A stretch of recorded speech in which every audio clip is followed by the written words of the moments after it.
All right, welcome to Texans Unfiltered. My name is John A. Wade 3 on Twitter. Thank you all so much for tuning in every week. I know we didn't really do a lot of promo pushing this week's episode out there because honestly, it's a little depressing to be a Texans fan right now. But I'm still here every week. I'm going to grind it out. I'm going to be here no matter what. Still looking for somebody to do a new intro video for me. If you are interested, please shoot me a message. I mean, I don't want to learn After Effects. I've got enough on my plate right now. But I mean, if I have to, I will. But I'd much rather give somebody out there some exposure. And I know what it's like to put work into stuff. So I'm not going to try and lowball you. We're actually going to make sure it's market rate and everything. So great opportunity. We need an intro video. Please reach out to me. I'd love to work with somebody out there. All right, this week I am joined by Mr. Herb McKnight. Am I saying that right? Yeah, you got it right, McKnight. All right. Just talking to him for about 20 minutes pre-show to kind of go over it. Like, y'all are in for a treat. This man knows his ball. He knows his stuff. He knows what's going on. So I think y'all will really appreciate him. Even though I know these shows right now with the guest hosts are getting a little formulaic, we go over like whatever's the hot topic. Then we're going to kind of talk about everything else that's happened this offseason. But y'all are really in for a treat. Y'all are going to really appreciate this guy. So, wow, Mr. Herb, Mr. McKnight. I saw you laugh on that one. You held it back. You couldn't resist. Yeah, I've heard all the jokes. Herbert the pervert, eats too much sherbet. I've heard it all. Yeah. Well, there's also a running joke with me that I can't say people's names, which is a very true issue that I do have. So whenever I host and I have to introduce people, I'm like, oh, I'm going to mess up. And I always feel bad. Y'all deserve better than that. Good. But it is what it is. However, if you wouldn't mind, just tell everybody a little bit about yourself, where we can find you and anything. My real job is I'm a chef. I'm also a business owner. I have had the pleasure of being the personal chef for a couple of Houston Texans athletes. I don't put their name out there, but I have been their chef. One of them, I was his chef for 3 years. And I did have J.J. Watt ask for the service one time. He didn't get it, but he did ask about it. So GabrielTable.com is actually where you can find me. We're not up and running yet as far as prepared meals go, but we'll be back next week. We're switching over on the website. So besides that, I'm also a minister. But I'm also have a football hat. I love football. I love it for some reason, Texas, even though I'm from Buffalo, New York. I watched all those. So quick story. I was watching the Oilers game. No, I'm sorry. We were listening to it on the radio because actually it was blacked out in Buffalo. We didn't sell out the playoff game, if you can believe that. So it's blacked out. We turned off the radio because we're getting blown out. My aunt calls, rushes to the phone and says, turn the game back on. The Bills came back. And we couldn't believe it. So they lifted the blackout when we came back. So which proves they could always not had the blackout going on. So I'm excited about football. I love the Texans. So you were a Bills fan. I was. I went through the heartaches of the Norwood kick. Okay. That was our best chance. The Dallas blowout. So definitely, wide left. I've just got to ask, now that you've been in Houston for a little bit, what's more painful, the Buffalo side or the Houston side? For me, because I'm a current person, the debacle that happened in Kansas City, which I believe the greatest part of that debacle was letting DeAndre Carter return the kick. That is my greatest part. My buddy's like, please don't run up the middle. He runs up the middle, and 2 seconds later, he fumbles. Like, look, the common thing is, especially a guy that size, don't run up the middle with the ball, not with 2 hands on it, knowing you're about to get hit. So I believe it was the Kansas City because I got so excited. I mean, I was jumping out. My buddy was here. We were watching the game together. We're jumping up and side down. We're like, yeah. And then we're just sitting there looking depressed at the end of the game. So, yeah, Kansas City, Texans. All right. Well, I mean, the Buffalo Oilers game was one of my first football memories. I think I've told people about this before.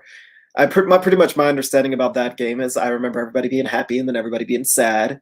And me being very excited talking to my dad about having an all Texas Super Bowl. I believe it was the governor she was on right before the game, and she was talking about how it would be so cool to have a Dallas-Houston Super Bowl. And I remember that. And then I remember more so being sad about the fact that wasn't going to happen because I really wanted an all-Texas Super Bowl. Really wasn't old enough to quite understand blowing a lead that big, which, it is what it is. And I'm glad that I'm not old enough to remember the pain but it's kind of looking back, it's been kind of one of those, it's like, man, that would have been really cool. Mm-hmm. However, that I'm there with you. The Chiefs Texans game, especially with everything that's transpired after that game, Mm-hmm. has really just taken it up another notch in pain. We looked like we were on the cusp of turning into something good. Like we weren't there yet. We weren't in the Chiefs stratosphere, but you could see that we could get there. We had the quarterback to do it. And now a little bit over a year since then, it's just all fallen apart, which is now John, you made it said we just, had the quarterback. You're talking past tense already, as if he's gone yet. yeah, I've made my peace. We'll kind of. I mean, I know you're sick of hearing about Deshaun. You're sick of talking about Deshaun. So we're going to do it a little bit in a roundabout way. We'll get there. I'll ask you your prediction on what you think is going to happen with the man.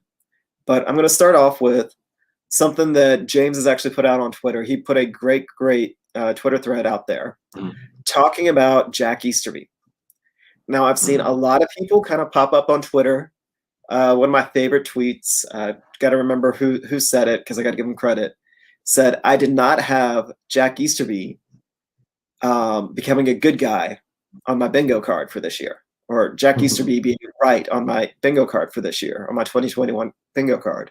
Just how mind blown it is that this narrative is suddenly starting to shift.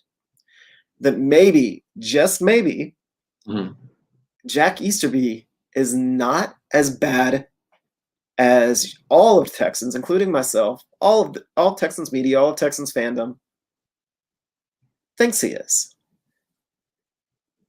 What do you have an opinion on that? Do you have any thoughts on that? I think sometimes silence speaks, and the fact that when you're very confident in yourself, and kind of that the times I've known I've been right in life, and I really have not, and I've received criticism. Those were my most silent times. But the times where I knew I had, maybe I didn't do, maybe I was in the internet on a job and looking at Texas stuff instead of working. So I know, right? those are the times I'm like, yeah, no, I'm doing my job. I'm doing everything I'm supposed to do. But those times when I'm silent, those are kind of so I question his silence and not trying to defend himself. Obviously, there's more than meets the eye from the other side that has been putting some of this negative information out about the person. And maybe there was a reason that, I don't want to give Busby any bait, but maybe there's a reason why people are being followed around and tagged. And maybe there was, we can play detective if we want to, but I definitely believe he should not be in personnel. I mean, you just have to understand your gifts and your talents. Just like me, I love to talk about Texans. I'm a good communicator. I'm also a preacher, so I love to communicate. But as far as me going to coach, no, I'm not X's and O's guy. So I'm not going to be the guy on the TV talking, hey, Bill, this is how you line up the play. And I'm not an X and O guy. So I think what his failure was trying to get into something that his skill set was not designed for, and coming out of his lane. So, but I commend the guy. I mean, he should write a book on how to get to the top, because I would read that book, how to get to the top of your corporation in 2 years. I'm there. So, yeah, I don't have an opinion on him for the most part. Well, there was two things that kind of stood out that James actually pointed out. Maybe it was James, maybe it was somebody else, but it was in his thread, and I apologize if you pointed it out and I just misread it. Whomever that may be, is Easterby was brought on to Kansas City to handle the post-Belcher situation, which was just one of the saddest things that has ever happened. He was brought in to New England, and he really made a name for himself handling the Aaron Hernandez situation. Yeah. And then he comes down to Houston, and all of a sudden, this guy goes from being very well respected, very well regarded. There was articles being published about how upset New England was that he got away, to absolutely vilified in Houston. Now, I do think that there's definitely something to it, staying in your lane. But how much of it is him getting out of his lane, and maybe maybe getting rid of Hopkins was the right move, but the return was still horrible. Like if he had a real GM, like the current GM, that was the right move. They actually went through it the correct ways. Like you get the correct return on it, versus having a head coach who's essentially acting as a GM, and Bill O'Brien was very much do. Somebody said, "Hey, get this done." He obviously he was like a bull in a china shop. When he decided he needed a left tackle, he threw everything away to go get the left tackle. When he decided that when it was decided that Hopkins had to go, he literally gave him away for nothing. So how much of this? Yeah, I mean, what Freddie V88 says right here. I don't mind moving Hopkins. What has always killed me is at the time he was probably our second most valuable asset between his contract being affordable, the type of player that he was, and the best that we could get was 1 second-round pick and a washed-up David Johnson. And David Johnson's washed. I'm sorry. I'm not going to defend him. Like, he had 2 good games last year. He's still washed. He was not worth trading DeAndre Hopkins for. Now, have we all decided just too much with a little bit of rose-colored glasses because we're quite convinced that Bill O'Brien would not allow the situation with Watson to get to where it has? And we may or may not be wrong on that. That we've decided all to just focus everything. Now everything's fault is Jack Easterby's. Or maybe his suggestions were right, but the execution was bad. Yeah, I think, I like Caserio. I think he has a businessman approach, which is what you should have about the situation, versus too much of the personality / culture approach. And I think Easterby was that wood on Bill O'Brien's fire of incompetency. So you're throwing a log on something. Hey, I think we should trade out. Yeah, because he's this, and he's got this, and he's got this going on. So I think he was not that sand to his fire, but he was a log to his fire. We know sand puts out fires. So I think that was the problem. You have this, I'd say yes, man, but what you're saying is lining up right with probably what this person is expecting from a personnel standpoint, what he sees. So I love Nick, not to get off the subject, but I love, first of all, I really like Nick Caserio. I'm very excited about what he's going to do in days to come. But I think Easterby did play a role in this here. There's no denying that. And no, I mean, Belichick, you respect him as the greatest of all time in coaching. I mean, if the man comes out and tells you that this guy's not a personnel guy, it's like, that's it. I'm at the board meeting, like, okay, the meeting's adjourned, guys. We can get up. Easterby will have his role as far as, scheduling flights and monitoring situations and dealing with development of personalities and personnel. But I don't want to see his hands on personnel ever. Unless he goes back to football 101 school. Now, if he goes to school for that and learns some things and sits under an actual OGM and it becomes his apprentice, yes, one day, maybe down the road, he can become a GM. So right now, I do believe he had a hand in the situation. I'm not going to say that. Do I believe he's been negatively vilified unjustly to a degree? Yes, I do. Because I don't think he's had a voice in the situation. And I still believe the principle that if you believe you're right, you're not going to be trying to defend yourself as much as someone who actually has some wrong in it. So, okay, that's where I stand, John. No, fair enough. So, yeah, I'm going to come down actually in agreement. For me, it was all just keeping him to stay in his lane. I think that the front office with the Texans, with him and Bill O'Brien, was way too thin and lacking of experience. So, does Easterby doesn't deserve a redemption tour. He may have been right with what he suggested, but he was part of the execution on how it went about. So if he decided that certain individuals weren't character guys,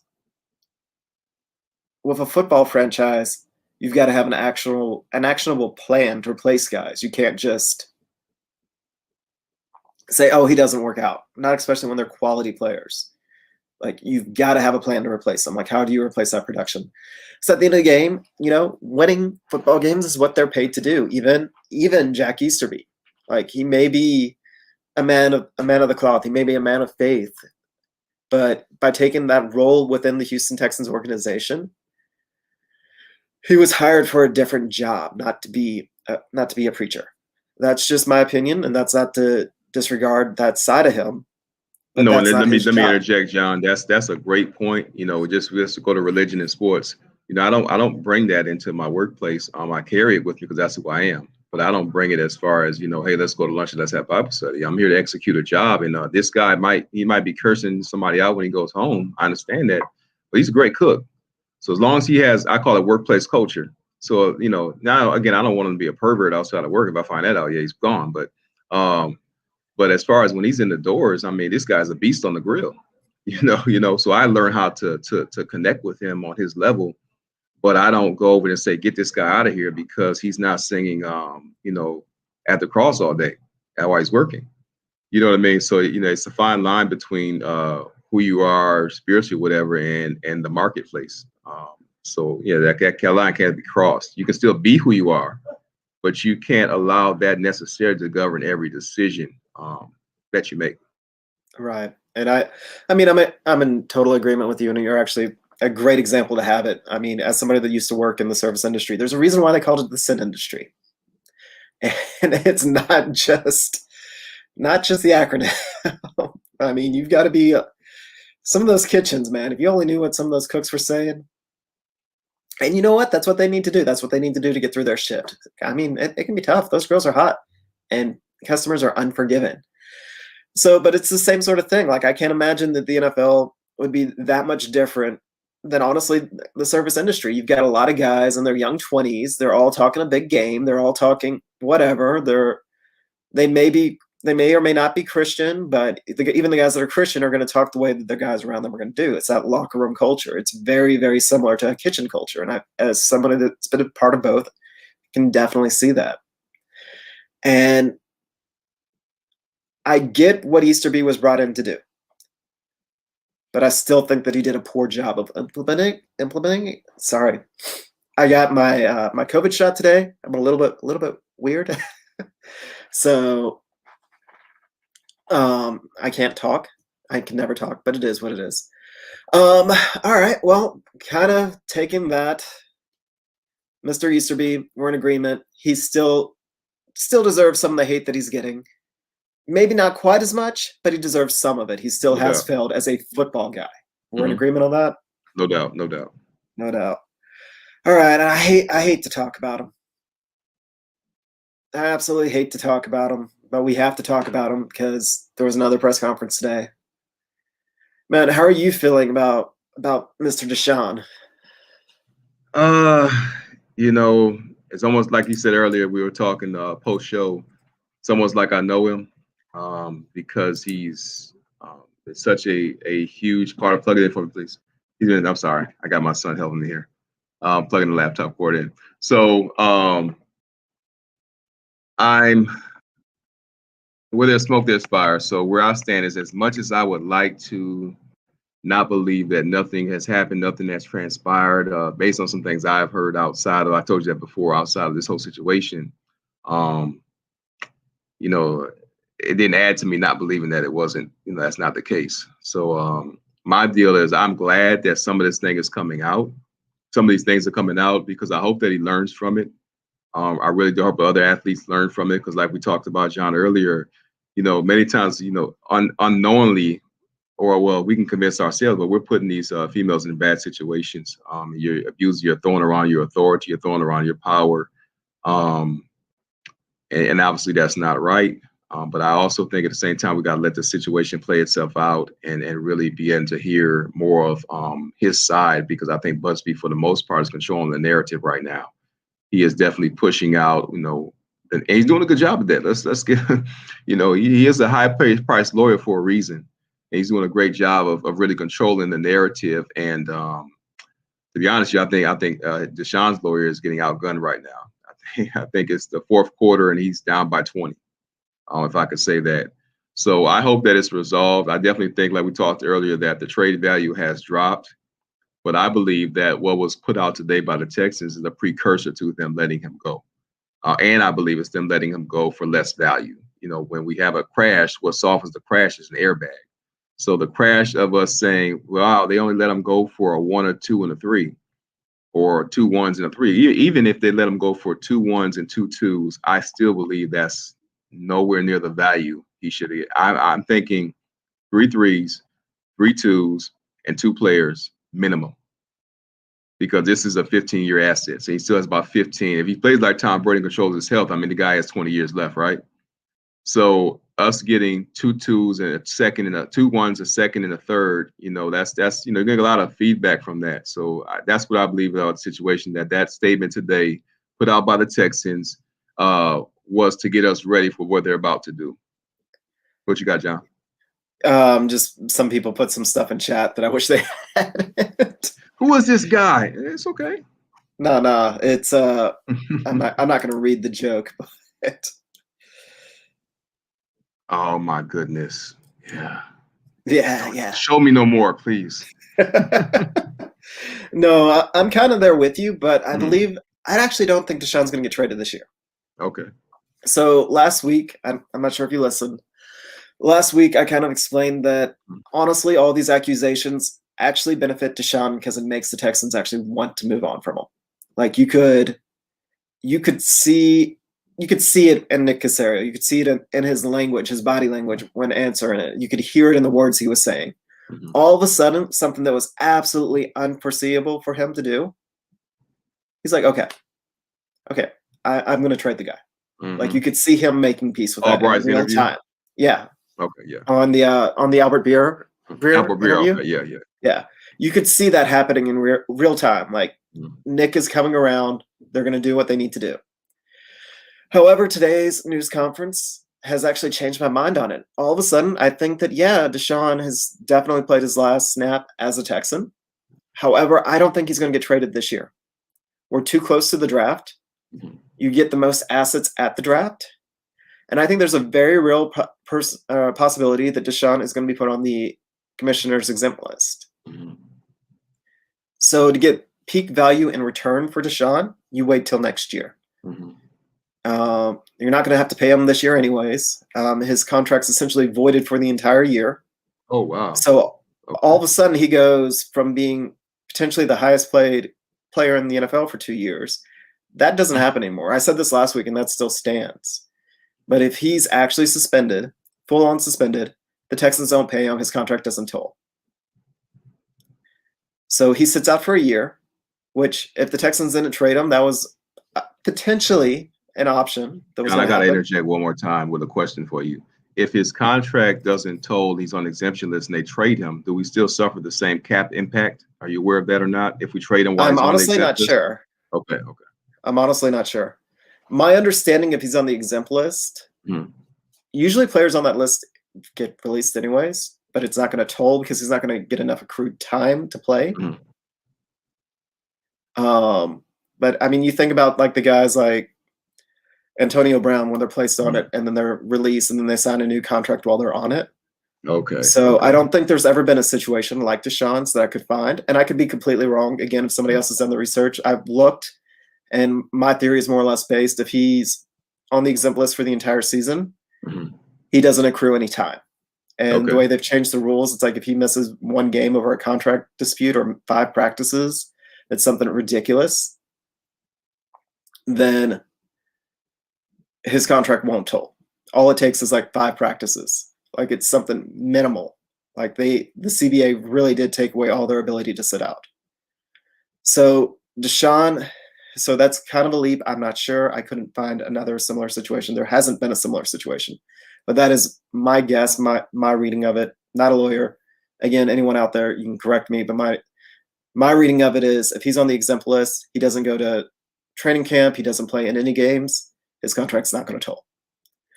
At that point, that 1 year, next year's contract is actually fairly affordable for him. It's like $18 million. So if a team can still trade for that year of contract, even though he's sat out for a year, it's 1 year with less wear and tear, 1 year less of him getting beat up. Like his value's still high as long as he's not in jail. And everything should be cleared up in a year, that they at least know that he's going to get to play. Can't say the same thing about everything getting cleared up in, 3 weeks till the draft? And that's the only way you can get value. And the reason why his value is still high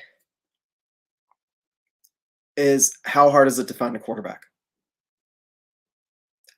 A quarterback like Deshaun never comes available. Never. Even trading for Stafford's damaged goods. He's older. Trading for Carson Wentz. not the same. Carson Wentz is not the player that he used to be. There's a reason why the Eagles gave up on him.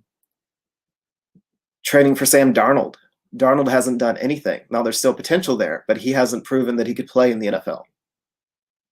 There is no similar situation to this. There's no quarterback that is this talented, this good, that will become this available. So his value is still high. But if there's even a slight chance that he's not going to be in the league because his behavior was so bad, like he's going to jail, that would make teams have cold feet. And up until today, I didn't really think that there was a chance that he was going to go to jail. But seeing what came out today, like that may actually be on the table. I don't know. And I don't think anybody knows. Yeah, the jail thing is pretty scary. You know, I just question the counsel that he's getting. And then I also would go back to Dick Casario and if there was even a droplet in his ear about what was going on, why didn't we, move the asset while the asset could have given us a great return? So that's concerning. Because I don't think it was. I think the droplet that was in their ear was that Deshaun was a partier, that he liked to chase women. There's some other things out even from Clemson that it's kind of been dusted under the rug just a little bit, but Deshaun likes women. 20-year-old guy, 25-year-old guy, when he was 18 to 21 in college, like, yeah, he likes women. No shame in that, but that he liked them. There was apparently smoke around when he had what's her name? The porn star, Mia. Shoot. I don't know that name, but but yeah, I've heard the talk about her being in his dorm. I've heard that talk. Yeah. And I mean, I remember we joked about it when it first came out. Like, okay, whatever. He's a famous quarterback. But that's just more of like added to when you hear these things after the fact. There's another guy on Twitter. I don't want to put his name out there, but he's a Clemson grad, and he has repeatedly said that there's more to Deshaun than what his public puts out there. Mia Khalifa. Okay. Chat knows her. But yeah, so, there's a little bit of that going on. There's always been rumors that DeAndre Hopkins was very much a ladies' man. And Easterby's kind of come in. I think probably part of it is like, this is your franchise, just to get him under control. Like, you don't want Jim Kelly out in the 80s, like where they were having like these big blowouts and hot tubs and getting the police called on them every night. You want to make sure that your quarterback's under control, and that doesn't happen, especially in today's NFL. And I think that's what Easterby came in, and that's that little drop. Like, okay, Deshaun likes to chase women. And I mean, even how this all kind of started, like part of me still thinks that Deshaun doesn't think that he did anything wrong, that he was just chasing women and they wanted to be chased. And I think that's all kind of tied together, even with his like defense. Like, he came out, like, he's like, they're trying to get us to cover up him having a cheating on his girlfriend. And he's like, whatever. But I don't know. Like, I have to stop reading chats. Yeah, and I definitely think there's a bigger target. Our chat is just out. Can you see the chat? I cannot see the chat. Oh my gosh. And I probably don't need to see it. Yeah, you don't. It's out of control. It's very distracting. I think there's the bigger target there. And Busby's dropping about the Texans. He's not even looking at the Texans. He wants the NFL. I mean, that's his generational wealth that he can get. Even though he has it right now, but yeah, I'm talking about extreme wealth. If he can do something to cause the NFL to have to settle in some way for him, so he's definitely. I believe Deshaun is the bait that he's using to draw in more women, so he has some big deal against the NFL. Yeah, I think that there's definitely going to be more women popping up, but not necessarily against Deshaun. Like, I think it's going to be something that's common among players. I mean, part of the reason that my narrative really hasn't changed on what I believe happened because I've been around athletes. I've been around guys that age. I'm sure you have too. We've been around guys that would have thought some of these stories in Deshaun's briefs, if they were being told over a beer or something, were hilarious. Like, they wouldn't have seen what was wrong. And so I think that there is a widespread thing probably in the NFL where he's not the only one, and there's going to be more that come out. And part of the reason that Busby has done it the way he has to get that story out there, to get as much attention to the story as possible, is the louder he is, the more women that come forward. That's the plan. Now, I'm sure maybe there might end up being one or two that are just trying to get paid, but I hate to say it, like, they don't come out like this just to get paid. Something had to happen. And whether or not Deshaun knew he was doing something wrong or not, something happened that shouldn't have happened. Yeah, we definitely hope for a degree. That's what I'm looking for when I finally get to see Deshaun come out. A degree of remorse. Whether it's for decision making or whatever, just a degree of remorse, degree of humility. We've all testified how humble he is. I want to, let's see this humility. Let's see some remorse. And I know you can't give that until the end when you settle or the verdict has been rendered to you. So like I told you before, I'm glad this is coming out, so that otherwise he would have perpetuated this behavior throughout his whole career. And who knows the victims, or who knows, where he winds up when it's all said and done. Just more of this continual behavior, because it can go to another level. We all know, behavior doesn't necessarily get better; it gets worse, especially with the people around you that enable that behavior or advertise for you to continue in that behavior. So I'm glad it came out this way. I am, like you said, we have to talk about it sometimes. We have to look at it. I listen to less sports talk radio than I ever have right now because of it. Because after a while, we're just repeating. I don't mind talking about it, but we don't necessarily need to repeat the same topic every segment. I have some shows that I love to listen to. One of my favorite ones is Clint Turner in the Show. I love that particular show on Sports 10. I love Pendergast and the other guy in the morning. I had to call you what's the other guy's name? The other guy. What's the other guy? Sure right well, but anyways, they don't talk about it as much. But I'm just kind of, I'm worn out with the situation as far as hearing it multiple times a day. Like, it's my first time talking about it. I'm cool. I'm enjoying the conversation. But if I get off on here and I look at something else, I'm just gonna, get off as soon as possible. So I'm glad it happened. I'm not saying glad it happened. I'm glad it's coming out, so that he can definitely get some help. And those victims, if they are the ones that are victims, can definitely have some closure and get the help they need. So you're talking about Seth Payne and Sean Seth Payne. Yeah. Seth. Yeah. I'm sorry, Seth, other guy. Seth is just not the same because he doesn't get angry anymore. Actually, no, I've stopped listening to Houston sports, I've stopped listening to national sports too. Like, it's kind of tough to hear that the Texans get dunked on constantly. Like, I hate to say it. It's tough to hear the Texans get dumped on. Everything out there is negative. And I'm so heartbroken by Deshaun. Like, he was supposed to be our guiding light. Like, he wasn't just supposed to be a quarterback. This was a new type of quarterback. Like, he was more than a quarterback. I've never been more heartbroken about somebody that I didn't know than this whole thing with Deshaun. Like, I honestly haven't. And you're muted. Draft process. Was there some vetting going on in the draft process? It makes me think about the draft process. Was there some vetting going on back then that some of these teams found out? Maybe that there was a little bit extra with the ladies' man going on that maybe turned some of them off. It just makes you wonder. Makes you wonder, and I don't know. I mean, I really don't. And I'm gonna kind of, I'm just gonna kind of tie a bow on this so we can start talking about the coaching hires and the GM, because we've only got 20 minutes left. I don't want to give you a fair shot to give your opinion on those. But honestly, with Deshaun, he did something wrong. He may not realize what he did something wrong, but hopefully with this, he can go out, find some grace, be that humble man, and kind of come to a realization that whether or not it's as bad as some of the women have made it sound, he shouldn't have put them in that position, and he shouldn't have been in that position either. But it is what it is.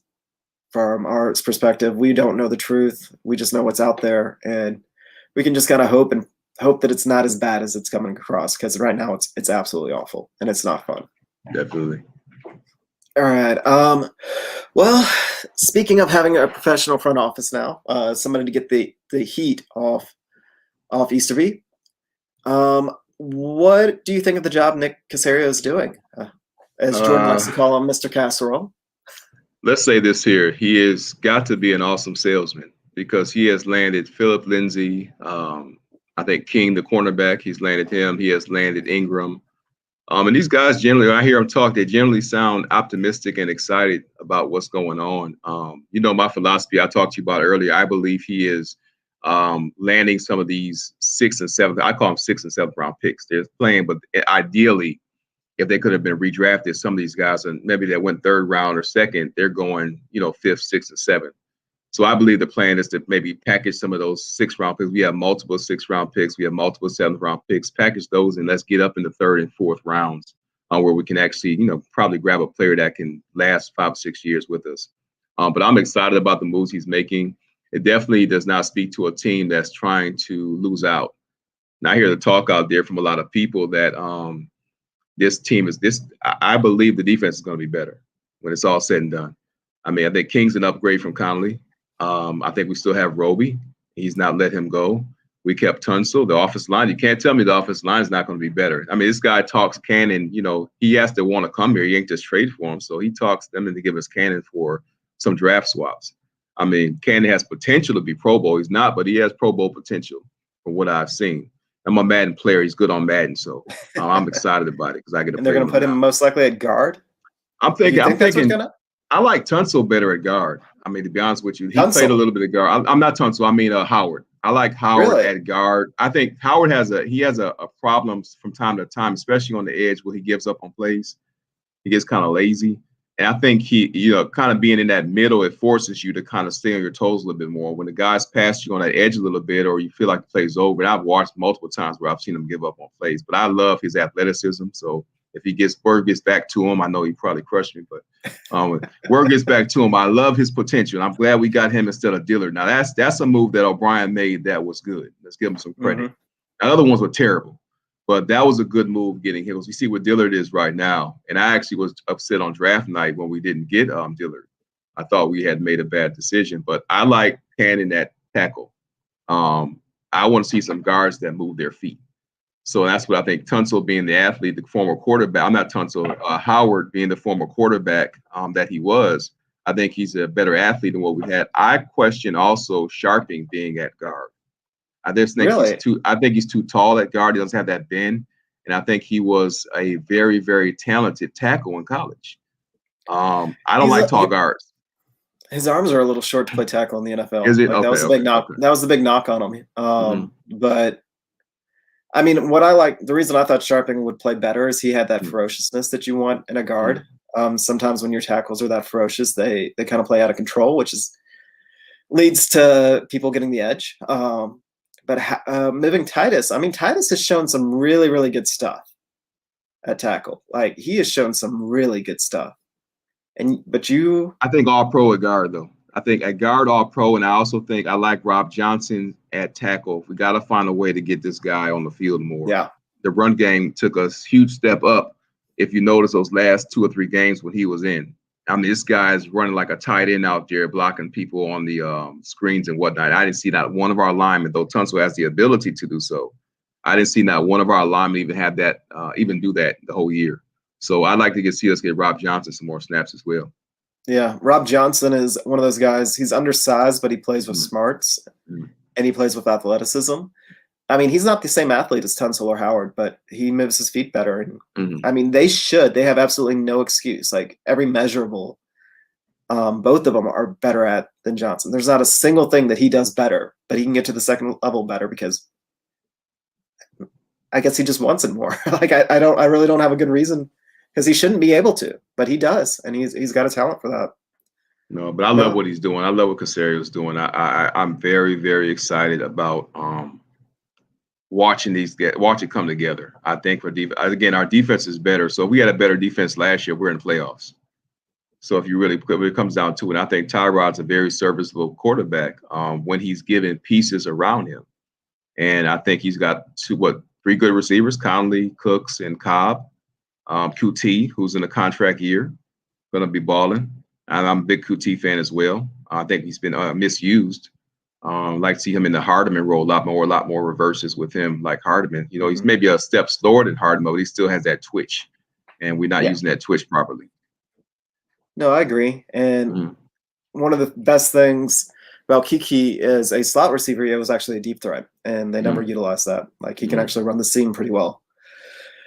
So okay.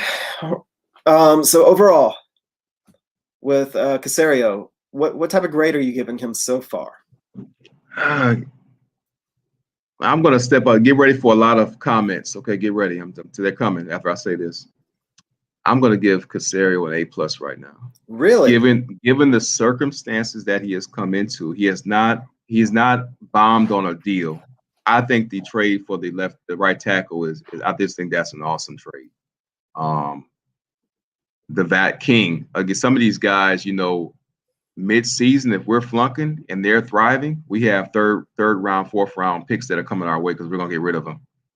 And it's not a bad thing, you know. So we're shipping guys. You know, Lindsey's balling out and we're doing bad. A running back goes down, he's the missing piece.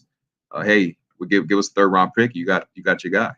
So I'm very excited about what he's done. He is definitely building. The speed on defense has increased. My only concern is, and it's still a concern, I think he needs to find a way to address the defensive line in a better manner. I think Ingram's out there. If we can, even if we got to overspend on somebody just a little bit. So I don't want Clowney at 15, and I don't want Ingram at 11. But if we can land somebody that actually put pressure on the quarterback at 7, because one thing I realized with our players is if you don't give so a defensive back, right? He's got potential, he's good, but he has no pass rush, so we never get to see. He never develops because he's always getting torched because the quarterback has 12 seconds to throw. So I think let's go back. Let's knock it down to A. If he gets the defensive end that actually I believe can rush the quarterback, I give him A+. Are you happy with Reed and Lonnie Johnson as our safeties?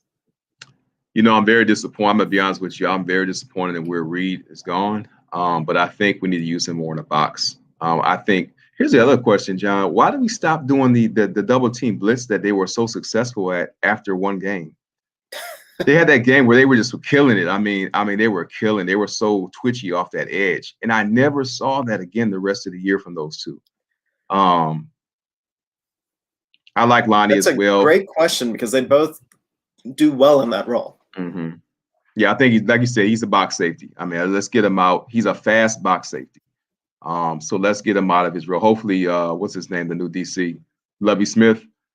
I want to see, before I make my final determination on Justin Reed, I would say let's see him in Lovie Smith's system. Now, that might work to our disadvantage because he might wind up getting paid off one good year in Lovie's system. But I think he's underutilized, but I am disappointed in probably both of them. Okay. Josh actually got to my follow-up question for you. Do you really think Lonnie can cover out there? Do you really think you can leave him as a center fielder? He looked so lost last year as a safety. Like, I think he has the physicality. Like, I think that he may almost be better. He's better at playing the ball in front of him and hitting people. But if you bring Reed up to play box and leave Johnson in center, we saw what happened, and it wasn't good. Yeah, I think, you know, with the game that really took me out on, and again, I like Lonnie as far as personally what I see on Twitter from him. I like his fire, I like his enthusiasm, and I like his build. But that tied in from Tennessee, that was troubling. Because I could see Kelsey, you know, I can't check Kelsey. You know, who can check Kelsey? No, nobody can. But I like him actually more as a outside corner than I do at safety. I don't like him in the slot guard. Anybody that has twitch, but you know that tall guy who maybe let's say Green. What's his name for the Bengals? He's not going to twitch you. He'll might muscle you. You know that kind of stuff. I think he can has a role on that receiver, or the backup box safety. But like you see, I don't. And Eric Murray too. Talk about bad decisions. Did you get paid from the agent under the table or something, or what? You know what's going on here? But yeah, we need definitely help. Did we get any safeties in free agency? I don't know. A special teams player, but Yeah, not Nick, I somebody might have to take that that A+ back from you, man. not somebody that you would pencil in as a starting safety. Mhm. We could be wrong. Mhm. Eric Murray didn't even play safety last year. He played almost entirely that star role, kind of like a nickel corner, which I don't know because Eric Murray was good when he got to cover a running back. Like he Mhm. filled that need for us. But every team in the NFL realized he can cover running backs, Mhm. but he might as well not even exist to a tight end. There was not a single tight end that he could stop. Or a slot Every single receiver. time, Mhm. yeah, every single time he got matched up on a tight end, it was a completion. So once they realized that Eric Murray, he was done, and the Mhm. Texans didn't do a good enough job protecting him. Maybe Lovie Smith will protect players a little bit better, Mhm. roll them a little bit better, make sure they don't cover guys they can't cover. But with a traditional Tampa 2, even if it's a Tampa 2 that's going to roll into a cover 3, Mhm. my hopes aren't high. Speaking of which, do you really think Kirksley is going to be an adequate middle linebacker?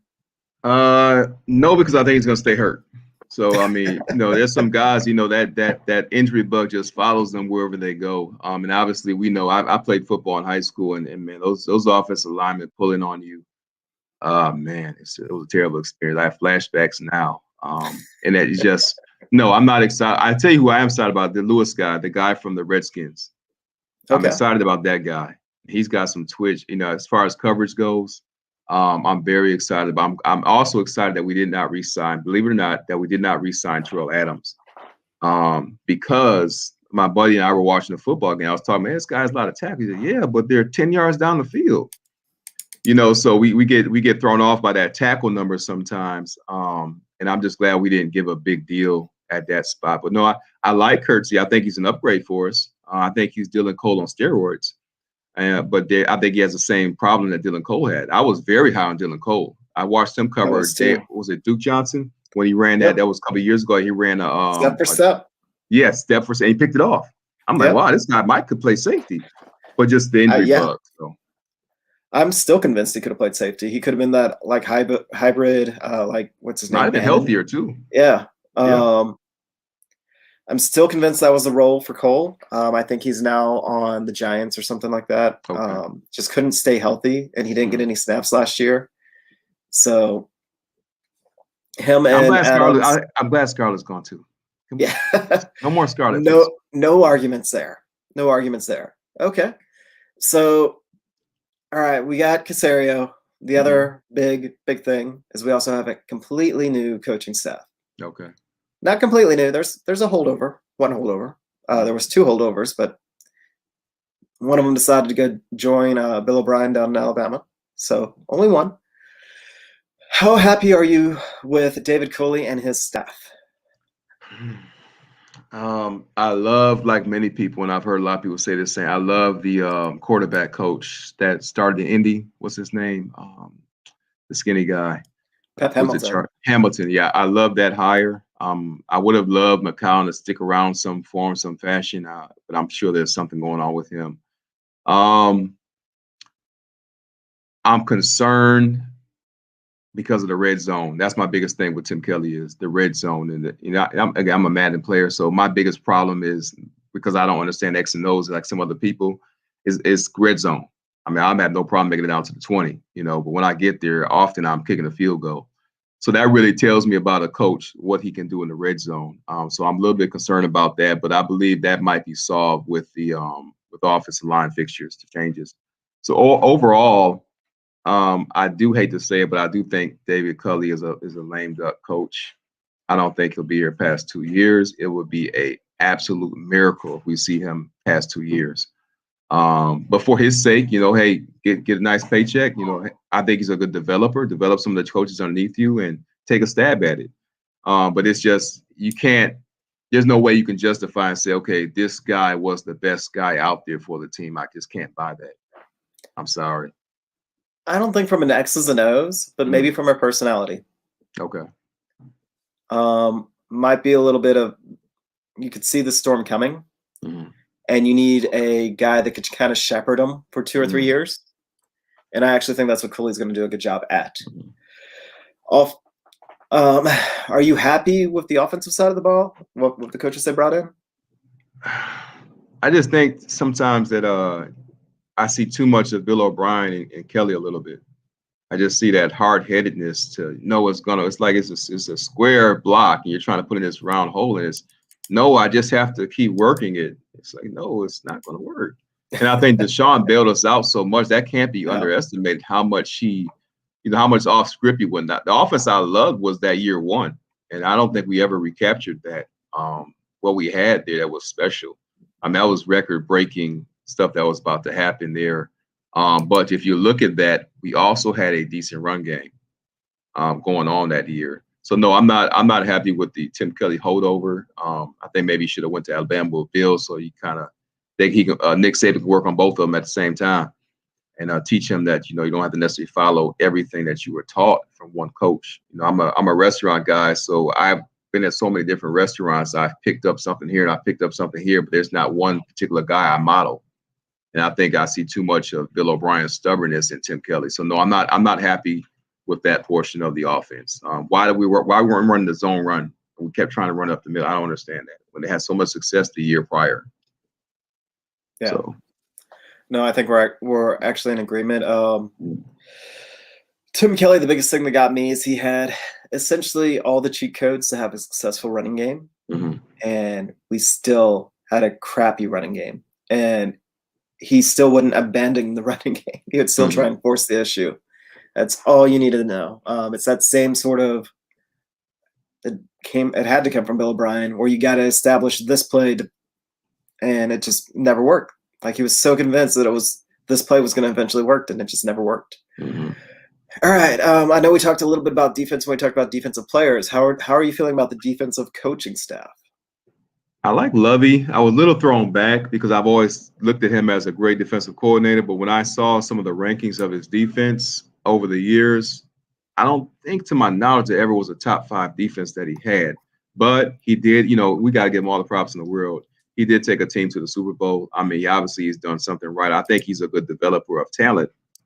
But I think he'll be an upgrade. I think Romeo, not that his time came, but like me and my buddy were talking, when you get to a certain age, I mean, it's just at some point you're like, hey, man, you don't say whatever, but it's almost like, look, I'm 65, I'm 70.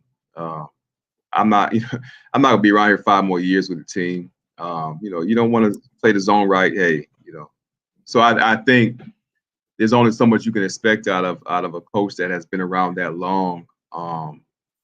And expect him to change his ways. I don't think that's going to happen. So I'm excited about the new face on the defense. If I was excited about anything, it would be our defense. I think we'll put up around the same thing. I think 18, 20 points a game. But I think the defense will create more turnovers. I love the speed. I think there'll be a lot more fumbles coming our way. We were terrible with interceptions, so I think those will be coming our way. I still would like to see. That's another sign I wasn't happy with either. The guy from the Browns that we signed at corner. Just Terrence going Mitchell, back to somebody that we originally found as an undrafted free agent.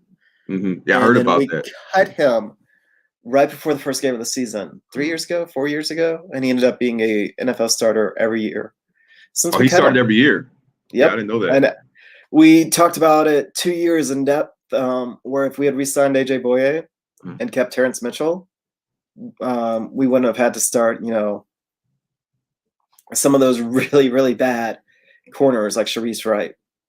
If you know him or you're friends with him, I'm sorry. I don't usually dunk on players that often because I know how hard it is to play in the NFL, and they are the best at what they do. But Sharice Wright should not have been in the NFL.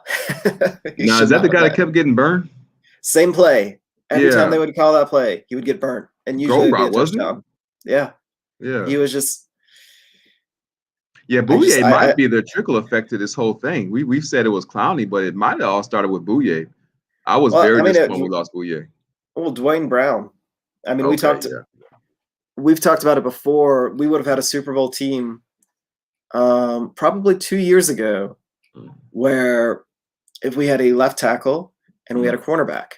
So if we had held on to Dwayne Brown, held on to AJ Boye, and held on to Terrence Mitchell, and this is actually how we kind of justified it at the time, moving on from Rick Smith, which maybe not have been the best move looking back on it now. But if we had had those two corners and that left tackle, the Texans are a much, much, much better team, a much more complete team. Now, would they have necessarily gone to the Super Bowl? I don't know, but those are our two glaring weaknesses. But that Colts team just rolled over us regardless, so it may not have mattered. But it's still interesting to kind of look back and think at. What do you think before we get out? I know you're popping the questions, but because I haven't heard you mention on this, what about the JJ move? Are you all for letting them go without compensation, or? I mean, I think that it was the right thing to do. Doesn't mean I'm happy about it. Like, I understand why it was done. JJ wasn't just a player, he was an institution in Houston. And I actually thought he was going to go to a team that was more Super Bowl ready. And I hope the Cardinals, because that's ultimately what's going to shape it. He kind of, it went from this, he's going to try and go chase a Super Bowl before he retires. Well, it looks like from my perspective right now that instead of going to chase a Super Bowl, he went and chased one more guaranteed paycheck. Like, he'll do this. He'll be released after 2 or 3 years. And then he'll be able to go chase the Super Bowl as a situational pass rusher, which part of me kind of hurts for that, because it's one thing if he's going to try and win. It's a completely another thing when it's like, this is his last chance to get paid. Or dude's going to be an actor. Dude's going to get paid so much money after he's done playing ball. He didn't need to get paid again. He didn't need another guaranteed check. Like, if any player in the NFL can say that, it's J.J. Watt, even more so than Tom Brady. Because they're just lining up, because he'll be like the next action hero that we haven't had in forever at the movies. Like, that's what JJ is going to get spun into. So he didn't need the paycheck, but he wanted the paycheck, probably for his ego. Now, if the Cardinals make some noise and they get to an NFC championship or Super Bowl, I'll feel better about it. But right now, all he wanted was another paycheck. He should have been traded and gotten an extension, and so we could have gotten compensation back. But that's just me. Yeah, the Cardinals owe us anyway, so they know they ripped us off. They know they are. What you got? Spit them out. What's in there? What we got? Nope, that's it. Sorry. That's it. All right. Work was sending me Slack messages, and I got distracted by it. Shame on me. This is podcast time, not work time. All right. Well, thank you so much for coming on. Like, it's been a treat, man. Like, I'm so glad you came. Thank you so much. You want to tell everybody who you are one more time? Tell them where to find you. Anything else you want to shout out? So again, Gabriel's Table is my company .com. But I am McKnight NFL on Twitter. I believe it's H McKnight, I think, at Twitter. So chef, personal and private. Hopefully I'll have a restaurant in a couple of years. That's the goal. Love the Texans. Divorced from the Bills. I might remarry them. There was a whole movement on Twitter. You had your chance. Yeah, so I'm seriously giving thought to going back to the Bills. So we'll see what happens. But in Caserio we trust. So John, it's been a pleasure. Thanks for having me on. I was a little nervous about getting on, but this actually is good for me to be on. I wish you guys out there the best. I'm gonna roll back and read some of these comments and see how bad y'all talked about me. Cool. Nah, they didn't talk anything bad about you, but they're definitely not safe for work. All right, y'all. Thank you. Thank you all so much. Always means the world to me for all y'all in chat. Come and join us every week. Thank you, everybody that listens to us on the podcast. Please spread the word. Make sure you share us. Let us know that we exist. If we ever do, I don't know what ads Blue Wire is running before and after, but please click them. Get us a little traction. We always appreciate it. Thank you all so much, and we will see you next week. Hopefully it'll be better news next week. I keep saying that. One day I'll be right.